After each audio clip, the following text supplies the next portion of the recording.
During the 6 years of your term, ano yung ipopursue nyo na primary mandates ng inyong opisina?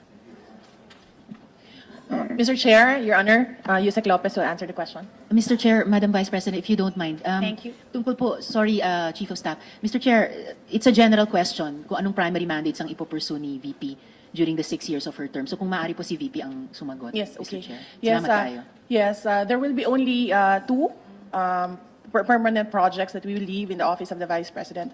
One is the permanent office and residence of the future Vice Presidents. The second is the Vice President's Museum. And yes, that's two. And then the third is the Omnibus Law about the charter of the Office of the Vice President. So that's three. Salamat kayo, Madam VP. But I was asking po about primary mandates of your office. Ito po, I understand 2 or 3 permanent projects, yung permanent office, yung VP's museum, tsaka yung omnibus law or charter governing the office of the Vice President. Pero in terms of your office itself, ano yung primary mandates that you will seek to achieve as the Vice President, Mr. Chair? The strategic direction is to institutionalize and implement socioeconomic services and key programs towards nation building in support of the 8-point socioeconomic agenda of the Office of the President and his direction and mandate of Bagong Pilipinas. Sigurado, it's one of the toughest portfolios to hold in government, pero nakikita ko po concurrent yon sa pagiging VP. So, hiwalay pa po yung primary mandates ng DepEd, which I'll ask in the other hearing later, but may iba pa pong primary mandates yung Office of the Vice President. So, at least initially, nakikita ko yung primary mandates ng office nyo in support of the mandates and the programs of the Office of the President. I hope, Mr. Chair, dahil pangalawang taon na ito ng panunungkulan ni VP, at least in the next budget hearings, we can hear more specific and distinct mandates of the OVP kaysa lamang in support of yung mandates ng OP. The Office of the Vice President has been allocated confidential funds amounting to 500 million pesos. According to Joint Circular Number 2015-01 issued by the COA, DBM, DILG, CGC, GCG, and DND, confidential funds refer to those expenses related to surveillance activities in civilian government agencies that are intended to support the mandate or operations of that agency. So, una pong tanong dito, Madam Vice President, which mandates of the Office of the Vice President will be supported by the aforementioned allocation of the confidential funds, Mr. Chair? Mr. Chair, Your Honor, all of the projects of the Office of the Vice President use the confidential funds. It is intended for the safe, secure, and successful implementations of programs, projects, and activities and engagements of me and all the satellite offices, including the central office of the Office of the Vice President. Kanina po sabi nyo yung primary mandates ng office nyo in the next 6 years would be in support of the primary mandates of the OP. So, alin po sa mga primary mandates na yon, as you conceive them in support of the primary mandates of the OP, alin sa mga primary mandates na yon ang masusuportahan or specifically gagastusan ng confidential funds na i-allocate ng Kongreso sa office nyo? Yes, Mr. Chair, Your Honor, the constitutional mandate of the Office of the Vice President is only to be a reserve, a bench warmer, in the event of, I do not want to mention it, but in the event that the President cannot discharge his functions, that is the constitutional mandate of the Office of the Vice President. Apart from that, all the other projects of the Office of the Programs, Projects, and Activities of the Office of the Vice President will depend largely on the decision and discretion of the incumbent elected Vice President. So, for my term, we decided on 3 permanent projects: the charter, the museum, and the permanent office and residence of the Office of the Vice President. And then we took on the projects that made the most impact when I was mayor of Davao City. These are the entrepreneurship program, the peace building in communities, the Pagbabago advocacy campaign. We added the Pagbabago A Million Trees for in support of the mandate of the DNR. And then we have the Pansarap program in support of the Department of Health and the Department of Education. And then we created the Disaster Operations Center in support of NDRIMC and all those local governments who are asking for help from the Office of the Vice President when there are calamities or emergencies in their localities. And the buses donated to me, I lent to the Office of the Vice President to support the Libreng Sakay program of the national government. In addition to that, I discharge the functions and the duties of the Secretary of the Department of Education. And in addition to that, I was tasked by the President to co-chair the National Task Force on Ending Local Communist NTF-LCAC. And in addition to that, I also took on the role of President of the Southeast Asian Education Ministers Organization, SIMEO. And all of these activities use confidential funds. Kung ibig niyo pong sabihin, lahat nito, starting with the bench warming and being a reserve, and then yung entrepreneurship program, yung peace building, yung pansarap, yung million trees, yung pagbabago advocacy, yung disaster operations center, yung libreng sakay, and yung binanggit nyong 3 permanent projects, the permanent office, the VP's museum, and the omnibus law or charter. Bawat isa sa mga ito, gagastosan ng confidential funds ng opisina nyo? Yes. Mainly, the confidential funds, as I said, is for the safe, secure, and successful implementations of the programs, projects, and activities and engagements of the Office of the Vice President. In addition, there are times when the President is on official trips, travel abroad. I chair the Executive Committee, which is the caretaker of the Office of the Vice President. This is an additional dagdag trabaho sa lahat ng mga trabaho na na-mention ko po. Yung ibang items na binanggit ni Madam VP na gagastusan di umano ng confidential funds, specifically ng OVP, tulad ng sa DepEd, sa NTF-LCAC, sa SIMEO, pati yung Executive Committee pag wala si Presidente, malamang sa hindi, may sariling confidential funds na hindi na ginagastusan ng confidential funds na hinihingi ng Office of the Vice President. Madam VP, Mr. Chair, furthermore, the joint circular I cited provides that confidential funds can only be used for a limited range of purposes, such as the rental of transport activities related to confidential activities. So in broad terms po, saang mga activities na enumerated sa joint circular gagamitin yung confidential funds? Just to refresh our memory, dun po sa 2015 joint resolution na yon, confidential funds can only be used for the following expenses: purchase of information necessary for the formulation and implementation of programs, activities, and projects relevant to national security and peace and order, rental of transport vehicles related to confidential activities, rentals and the incidental expenses related to the maintenance of safe houses, purchase or rentals of supplies, materials, and equipment for confidential operations that cannot be done through regular procedures without compromising the information gathering activity concerned, payment of rewards to informers, and uncovering and preventing illegal activities that pose a clear and present danger to agency personnel or property or other facilities and resources under the agency protection, done in coordination with appropriate law enforcement agencies. So, saang mga activities po na ito enumerated sa joint circular ay gagastusan ng confidential funds ng office nyo, Mr. Chair? It varies. Not all the activities are the same for each day and each month. The liquidation of the confidential funds includes the enumeration of the use the Office of the Vice President.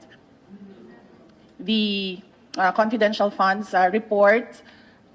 The joint memorandum circular requires the confidential fund report submission to the Office of the Vice President, the Senate President, the Speaker of the House of Representatives, and the Commission on Audit. And we submitted the list of activities to these offices. So just to clarify, Madam VP, since confidential funds refer to those agencies related to surveillance activities undertaken by civilian government agencies, ibig po bang sabihin na yung opisina ninyo will be gathering intelligence on certain subjects or entities in support sa inyong mandates o mga operasyon, Mr. Chair? That is correct. As an example, we did surveillance of complaints from constituents in Bulacan with regard to the selling of OVP assistance and the selling of tupad projects in Bulacan. And there was a surveillance operation that was run by the VP SPG for about a month. And we were able to apprehend the person, and we were able to successfully prosecute the case, and that person went to jail for ilang months? For 6 months. So that is an example of the surveillance activities that is conducted by the VP SPG for the projects and activities of the Office of the Vice President. It was in Bulacan. Salamat kaayo, Madam VP. I ask this because the National Intelligence Coordinating Agency was established to direct, coordinate, and integrate national intelligence activities.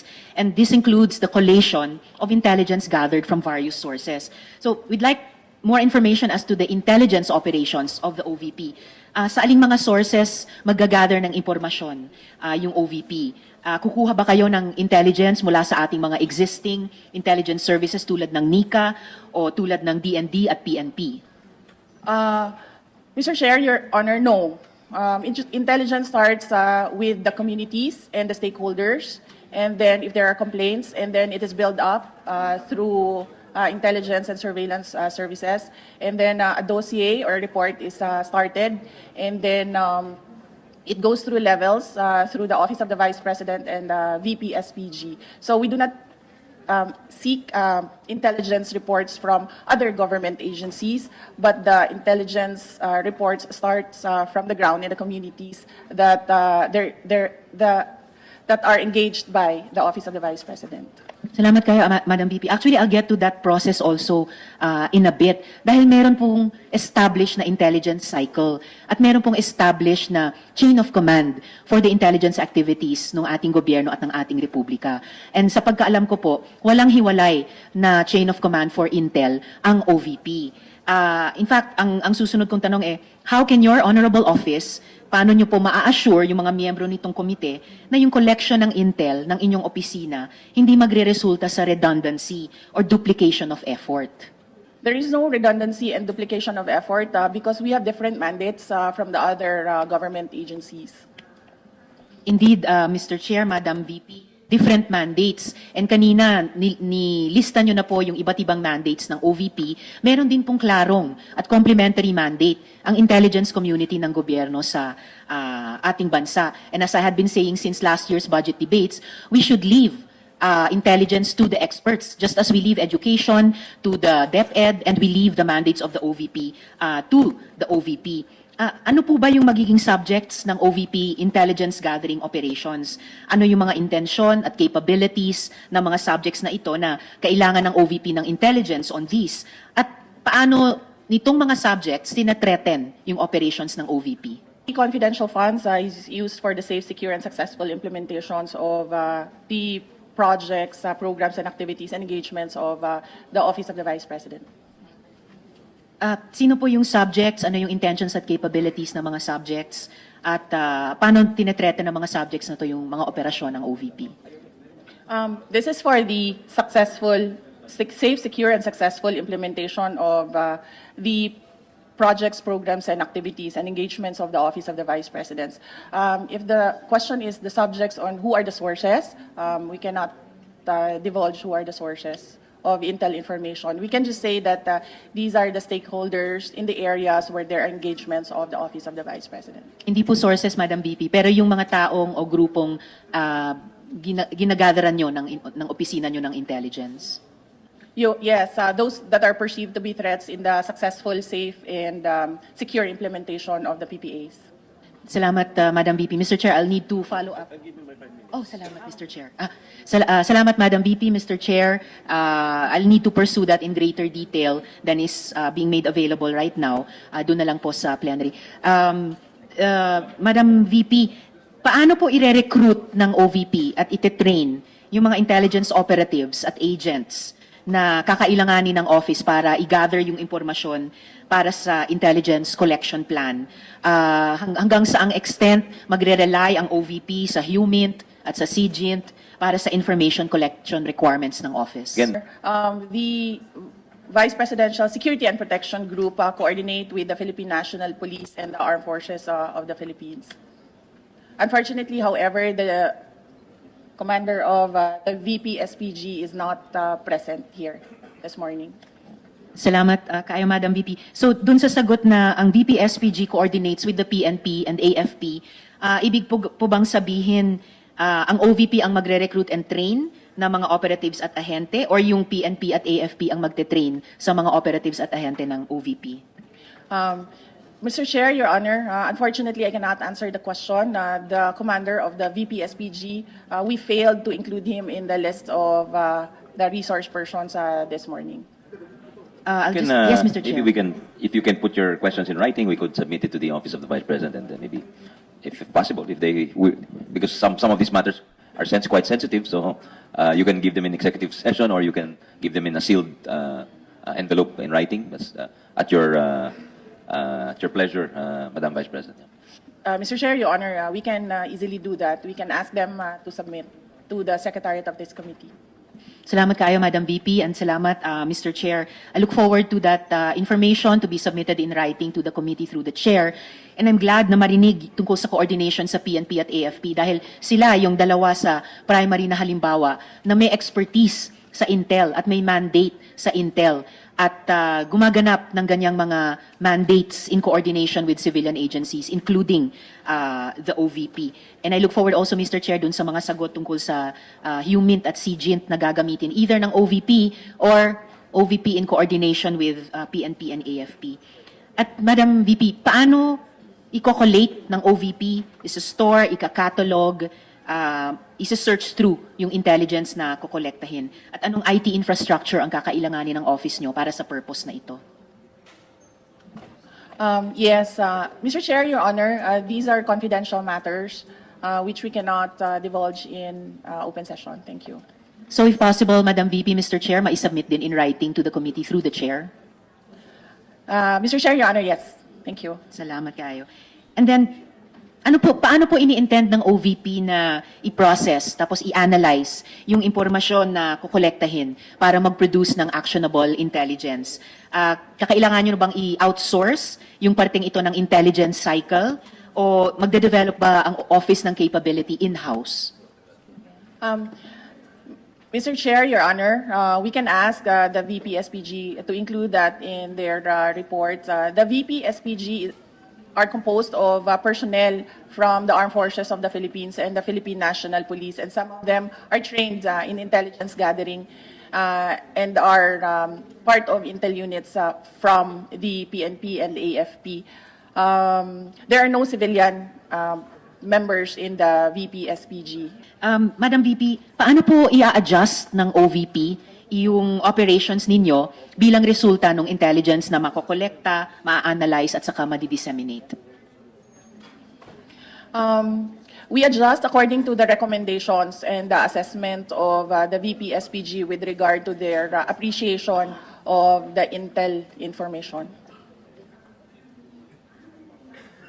Salamat, Madam VP. And yung parte nga pong yun na nag-a-adjust ang VP SPG, or rather, nag-a-adjust ang buong opisina dun sa rekomendasyon ng VP SPG. I presume, bunga na rin ang coordination nila dun sa PNP at AFP. Again, isang konkretong halimbawa na yung primary mandates para sa intelligence cycle, yung buong intelligence cycle, ay nakalodge dun sa intelligence agencies, including in the armed services ng ating gobyerno. At yung OVP, kahit through the VP-SPG, ay pumapasok dun sa end, yung endpoint nung cycle na yon, paggamit ng intelligence. Doon nga sa sinabi ninyo na pag-adjust ayon sa recommendations ng VP-SPG.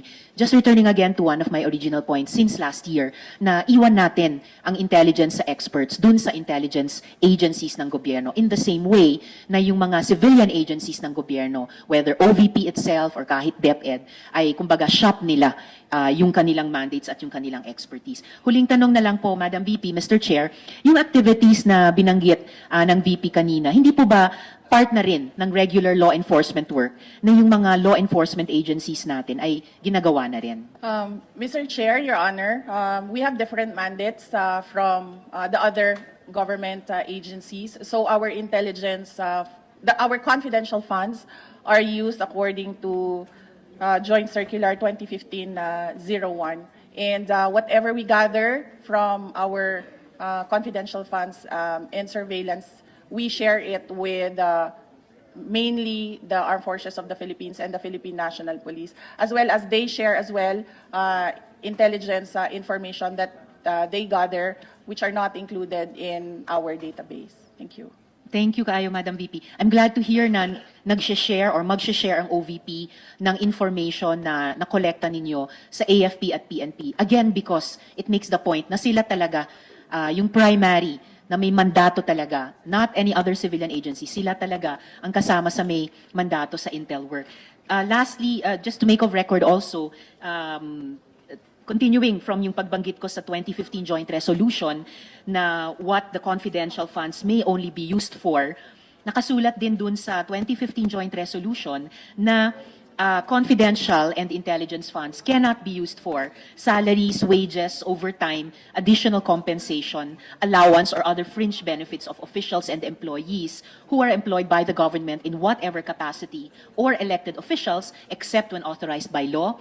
Confi and Intel funds cannot be used for representation, consultancy fees, or entertainment expenses, or construction or acquisition of buildings or housing structures.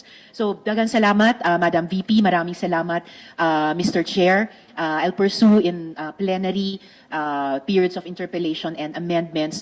One of my main subjects of debate with the OVP na yung Confi and Intel funds mas properly lodged talaga dun sa ibang line items ng opisina mismo o sa mga intelligence agencies talaga ng ating gobyerno na ginagawa itong mga mandates nito even for the civilian agencies and offices and departments like the OVP. Salamat.